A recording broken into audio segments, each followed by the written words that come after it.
comida, com aquele momento, né? Falei, por exemplo, lambuzar minha mulher de chantilly. Falei, irmão, o livro de Cantares, que fala da relação do casal, diz, seja o seu umbigo uma taça de vinho. Me parece que o cara teve uma ideia de botar um pinguinho de vinho, né? Fazer alguma coisa lá. Falei, se você está inspirado no livro de Cantares, está beleza. Eu falei, se foi porque você assistiu 9 meses de Semana de Amor e acha que tem que se lambuzar na cozinha, conversa é outra. Quando eu falei isso, ele falou, o senhor assistiu o filme? Eu falei, não, já ouvi falar. Ele falou, o senhor acertou até o filme. Então, propósito, querido, é algo que se alinha pela palavra e pela motivação do coração. Quem está entendendo? Amém. Isso requer conversa, requer diálogo, requer oração sincera, entendeu? Porque assim, às vezes casais que eles estão de acordo em algo, está gerando desconforto nos dois, mas eles ficam lutando contra a consciência. Tá? Agora, se você não tem nenhuma restrição aí, eu não quero plantar minhoca na sua cabeça e nem deixar com a pulga atrás da orelha. Agora, são questões que a gente tem que trabalhar e trabalhar com muito cuidado. Outra coisa, outra diferença não dá para deixar acontecer, são desencontros emocionais. Filipenses 4:2, Paulo diz, rogo Evódia e Sintique que resolvam as suas diferenças. Outro texto diz que pensem concordemente no Senhor. Uma outra tradução diz que pensem harmonicamente. Sabe o que é interessante? As duas estavam com um problema. Ou falando uma linguagem mais atual, estava rolando uma treta entre as duas. E Paulo não tomou partido nenhuma. Ele não falou, Sintique, ajusta aí com Evódia que ela está certa. Ele não falou, Evódia, baixa a bola, bota o rabo no meio das pernas, né? E ajusta. Ele falou, se resolvam. Porque tem hora, irmão, que não dá nem para você tomar partido. Porque tem questões que são pessoais, já não é mais o certo e o errado. E eu tenho dito para alguns, se a pessoa está ferida, não importa, não adianta você ficar justificando. Não, mas no final é demais, cuida da cabeça dela. Jesus falou, se você sabe que o seu irmão tem algo contra você, vai consertar. Não, mas é algo da cabeça, mas vai consertar, se humilha, ajuda a resolver, né? Então tem diferenças que nós não podemos permitir. São os desencontros emocionais, as diferenças de propósito. Então, obviamente, a gente tem que saber qual a diferença que é tolerável, que nos ajuda a crescer, que nos afia, e qual aquela que a gente tem que tratar com ela, né? E na hora de administrar as diferenças, nós vamos ter que aprender algumas verdades bíblicas. Já falamos de ceder, que envolve amor e perdão, mas algo importante é a gente também aprender a conversar. Minha mulher me ajudou muito nessa área, porque Provérbios 15:1 diz que a palavra dura suscita ira, mas a resposta branda desvia o furor. Eu tenho um pastor amigo, camarada muito bom, para vocês trazer uma hora, se é que já não trouxeram, o Ricardo Vasconcelos, conhece? Família de sucesso. Ele nos abençoou demais. Eu lembro de uma ocasião, ele ministrou do nosso primeiro encontro de casais lá em Curitiba. E eu lembro de uma coisa que quando ele estava falando assim, eu achei ridículo. Ele falou, gente, é uma mensagem que ele tem chamada fecha a porta para o divórcio. Ele dizendo, não pense nisso, não trabalhe essa possibilidade, sempre fale contra isso. A ministração é essa. Ele falou, lá em casa eu e minha mulher temos um acordo. Se a briga começar a ficar alterada demais, feia demais, quem lembrar primeiro dispara na cara do outro e diz, eu amo você, eu nunca vou separar de você. Eu falei, gente, pensa num balde d'água fria na hora da briga. Ele falando, eu dentro de mim, não falei nada, nem em voz alta, nem com a minha esposa. Nada a ver um negócio desse, né? Coisa infantil, ridícula. Mas ainda pensei assim, vou ter uma conversa séria com ele por falar uma bobagem dessa. Acabei esquecendo, não falei com ele, não falei com a minha esposa. Uns 3, 4 meses depois, a gente estava tendo um momento de comunhão intensa, porque o crente não briga, ele tem excesso de comunhão.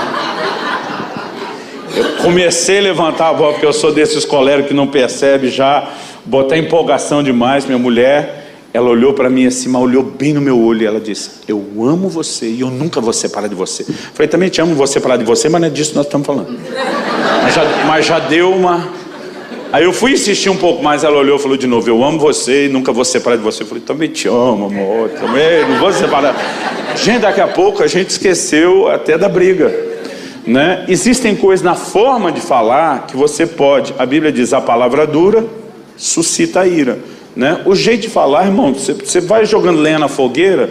Tem casal que daqui a pouco não sabe mais nem pelo que está brigando, porque o negócio foi ficando tão pior do que o começo, que esqueceram até do que começou.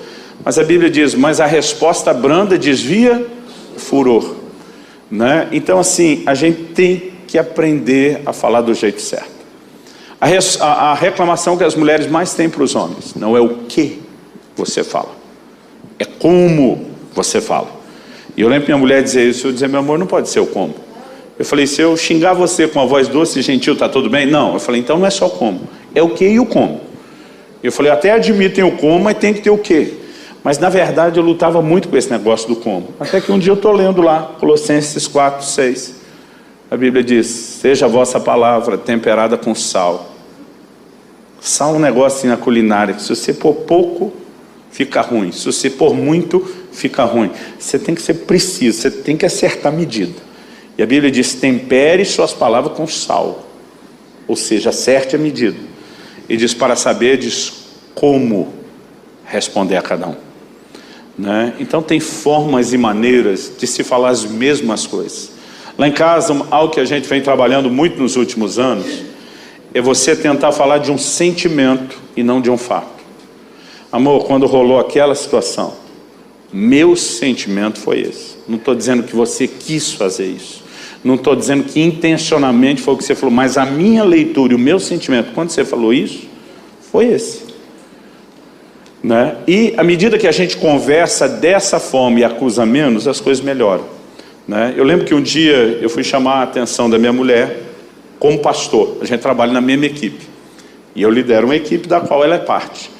Ela tomou uma decisão no departamento dela que afetou os outros. E foi algo que ela decidiu sozinha, sem trabalhar com a equipe.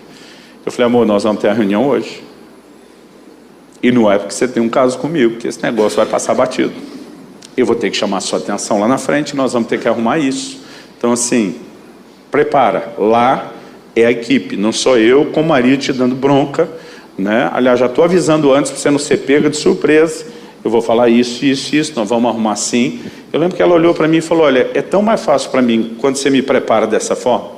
Ela falou, aliás, queria te pedir algo. Ela falou, sempre que você precisar chamar minha atenção, se você pudesse me elogiar primeiro. Gente, quando ela falou isso, aí eu falei, não me peça para praticar essa psicologia barata, falei para ela. Quando eu te elogio, que é 98% do tempo, eu meto uma crítica para equilibrar? Não. Eu falei, na hora de criticar tem que botar um elogio para equilibrar. Ela falou, sim. Eu falei, não. Eu falei, eu sou honesto com você, e você só praticamente dá motivo de elogio, mas quando tiver que chamar a sua atenção, o que eu não levei em conta, nessas diferenças que nós falamos, tem um outro livro que eu recomendo para vocês, chamado As 5 Linguagens do Amor. Ele fala de uma linguagem que é emocional. Aí eu falei para ela o seguinte, falei, amor, não me peça para praticar essa psicologia barata, porque eu não lembrei, não levei em conta. A linguagem emocional, a linguagem de amor da minha esposa, número 1, a principal dela, é palavras de afirmação. Ele fala de 5 linguagens. Palavras de afirmação, tempo de qualidade, dar presentes, forma de servir, toque físico. E eu lembro que o livro ele fala assim, uma das melhores formas de descobrir a linguagem de amor do seu cônjuge é as reclamações dele. Né? Então, por exemplo, a minha linguagem principal é toque físico. E quando a gente fala toque físico, não está falando da intimidade do casal, é onde você lê. Então, por exemplo, eu lembro de cada pessoa da igreja do jeito que dá na mão. A gente pensa numa coisa que me deixa angustiado, é alguém que dá a mão assim, ó, com os dedos mole. Né? Principalmente quem fizer isso for homem. Me dá vontade de já dar um sermão assim, dizer, ei, te ensinaram a pegar na mão dos outros, não. Né? Eu lembro de cada um da igreja, do jeito que abraça. Brincadeira em casa com os meus irmãos, com os meus filhos, sempre tem que ter toque físico, tem que ter luta, tem que ter isso, tem que ter aquilo. Então, quem fala esse tipo de linguagem tem uma maneira de comunicar que às vezes quem não fala não entende. Minha mulher dizia, amor, eu não entendo, por mais leve que seja, você passar perto de mim e me dar um tapinha no traseiro. Falei, amor, estou dizendo que eu amo você, estou de olho em você, que você é importante. Mas não pode ser uma carícia? Eu falei, mas eu também faço essa. Mas tipo, na minha cabeça, como é que ela não entende isso? Né? Agora, para quem fala a linguagem do toque físico, o maior insulto é a agressão. Porque é uma declaração oposta. O que demorou para entender. Para quem tem linguagens, palavras de afirmação como linguagem de amor, como minha mulher, a crítica, ela é quase como se fosse a agressão de quem tem o toque físico. Então, assim, para o meu temperamento, seu elogio não me faz sentir melhor, sua crítica não me faz sentir pior. Suas palavras não me ferem de jeito nenhum. Esse é meu temperamento. Pode falar na minha cara, gritar comigo, falar o que pensa. Se você levantar a voz, eu acho que está me dando direito de levantar de volta. Nós podemos discordar assim naquele tom. Outro dia aquele falou, você briga com seus amigos, depois está tudo bem. Eu falei, amor, a gente não brigou, a gente teve uma discussão acalorada sobre uma ideia. Quando acabou aquilo, acabou, nós continuamos amigos. Ela disse, eu não entendo brigar e depois também. Eu falei, amor, não é briga, a gente está discutindo a ideia. Quando a ideia foi esgotada, a gente esgotou a ideia, não esgotou a pessoa um ao outro. Aí a gente vai rir de outra coisa. Mas eu percebi que, assim, só lendo o livro depois, que a gente não entendia essas diferenças no comportamento. Aí, quando minha mulher me pediu isso, eu não consegui mensurar. Falei, não me peça. Ela, em vez de continuar insistindo, reclamando, tem as mulheres que não são sábias, e às vezes leva a coisa para o terreno da briga sem ajudar. Minha mulher, ela decidiu levar para o disque denúncia. Falou nada para mim, foi lá, dobrou o joelho, começou a falar com Deus, dizer, Deus, só o Senhor pode explicar para ele. E um dia eu estou orando, eu não sei quantos dias passaram, mas acho que foi pelo menos 1 ou 2 semanas depois. Um dia eu estou no meu quarto orando, estou quebrantado. O Espírito Santo falou comigo, você me acusou de praticar psicologia barata. Eu levei um susto, eu falei, nunca. A única vez que eu falei isso na minha vida foi quando minha mulher pediu para eu elogiar ela antes de criticar. Para você eu nunca falei isso. E disse, se você definiu o que ela te pediu como psicologia barata, você falou contra mim porque é assim que eu ajo. Eu levei um susto, como é assim que o senhor age? Ele disse, abre sua Bíblia em Apocalipse 2 e 3. E eu fui lá, ler as 7 cartas às igrejas da Ásia. Gente, ele sempre começa elogiando, conheço tuas obras, teu labor, tua perseverança, suportaste as provas por causa do meu nome, não desfaleceste. E aí, em algum momento, ele diz, mas como ninguém é perfeito, tem um negócio aqui que dá para nós melhorar. Ó. Tenho contra você que se abandonou o primeiro amor. Mas também tens a seu favor que odeia as obras dos nicolaítas, as quais eu odeio. Gente, ele começa, na maioria das epístolas ele também termina, não todas, elogiando. Aí eu falei, caraca, tem esse negócio na Bíblia? Tem. E aí, agora deu ruim. Aí fui, falei, amor, me perdoa. Lembra aquele negócio que eu chamei de psicologia barata? Ela lembra, com aquela cara de... Eu fui na ouvidoria do céu, eu já estava esperando. Eu falei, pois é, você tem razão. Eu vou me esforçar. Posso até ter uma recaída ou outra, mas eu vou tentar. Então, normalmente, chegava e dizia, meu amor, você é uma mulher tão fantástica, tão extraordinária. Eu sou um homem tão abençoado. Meu Deus do céu, você é top das galáxias. Mas como ninguém é perfeito, mas das imperfeitas tu é melhor. Mas como ninguém é perfeito, tem um negócio aqui que eu nem sei se é justo já ir logo nele, ou se a gente fala mais das virtudes. Ela disse, estou pronta. A gente falava daquele negócio, no final terminava elogiando, e a gente estava tudo perfeito, e a gente conseguia ajustar as coisas. Meu pastor, descobri depois, chama isso do efeito sanduíche. Né? O que é o efeito sanduíche? Ele diz que toda correção é uma espécie de hambúrguer, que deveria ser servido com pão embaixo, com pão em cima. Ele sempre diz que antes de você chegar no hambúrguer, tem pão primeiro e pão depois. Então ele diz que o hambúrguer é a correção, mas o pão antes e o pão depois é a apreciação. Ele fala em qualquer nível do relacionamento, se você começa e termina com apreciação, mesmo que a pessoa não precise. Você perguntar para mim, pastor, eu tenho algo para te confrontar, eu tenho que te elogiar primeiro? Para mim não tem a menor necessidade. Agora, faz mal? Para mim não. Então se a gente adota como regra, como estilo, né, isso vai abençoar não só o nosso casamento, os nossos filhos, a vida de todo mundo que está à nossa volta. Quem está entendendo? Então, se a gente aprender quais são as diferenças que a gente tolera, quais que a gente trabalha, então a gente vai conseguindo chegar num lugar que diz, não, com isso eu cresço. Não, isso aqui é inaceitável. Eu lembro de uma ocasião que minha mulher, sem perceber, ela estava pensando de uma forma que o desdobramento nos levaria a contrariar algo na Bíblia. Eu falei, mulher, você está bem na cabeça? Você bateu a cabeça? Ela começou a rir e falou, por que você está falando desse jeito? Eu falei, você pensou no que você está querendo decidir com seus filhos? Se você tomar essa decisão e eles agirem dessa forma, e isso levar a isso, e terminar nisso aqui, você está empurrando eles para descumprir a Bíblia nesse assunto?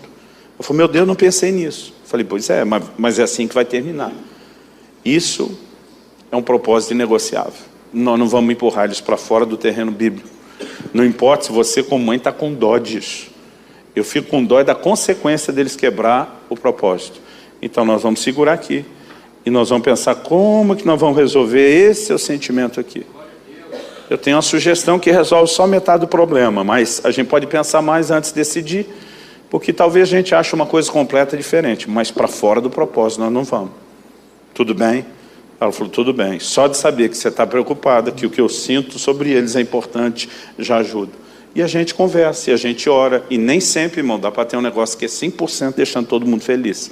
Mas a gente pode amenizar e não permitir as diferenças erradas. Agora, as diferenças são só de estilo, e a gente vai saber lidar e não vai comprometer nada, vamos ser pacientes. Porque tem tratamentos que servem para todo mundo. 1 Tessalonicenses 5,14 diz o seguinte: rogo-vos, irmãos, que admoesteis os insubmissos, consoleis os desanimados, ampareis os fracos. Ele está dando um tratamento para cada tipo de pessoa. E diz a insubmisso, admoesta, confronta. Mas o cara está desanimado, consola. Tem igreja que o pastor admoesta o desanimado e consola o insubmisso. Está errado. O insubmisso não é para ser consolado, é para ser admoestado. Agora o desanimado não é para ser admoestado, é para ser consolado. E o fraco é para ser amparado. Mas quer saber um negócio que serve para todo mundo, além do amor? Paulo termina o verso 14 de 1 Tessalonicenses 5, dizendo: e sejais pacientes para com todos. Então paciência, irmão, é algo que você pode usar sempre. E fala-vos um pavio curto, que precisa ser muito trabalhado com Deus, por Deus, essa questão de ter paciência. Então, vamos ter paciência. Fulano falou uma bobagem, eu penso. Não. Ele não queria falar isso. Ele não deve ter percebido que a coisa está nesse nível. Ele não deve, porque a Bíblia diz que o amor não suspeita o mal. E fulano, pera, você falando desse jeito, estou entendendo isso. É isso mesmo que o irmão está querendo falar, ou foi só... Pelo amor de Deus, não. O que eu queria é só ter essa parte aqui. Isso aqui talvez foi excesso de ênfase, né? Se a gente for paciente, a gente consegue administrar também muita coisa. Porque a gente sempre está reclamando do que o outro falou, mas a pergunta é como é que você ouviu, como é que você vai administrar. E se a gente conseguir lidar com isso, no final, a gente descobre que a gente cresce, a gente descobre que Deus foi glorificado, e mais importante, não tem tanto desgaste no relacionamento, que poderia ser uma coisa bem mais gostosa do que já é.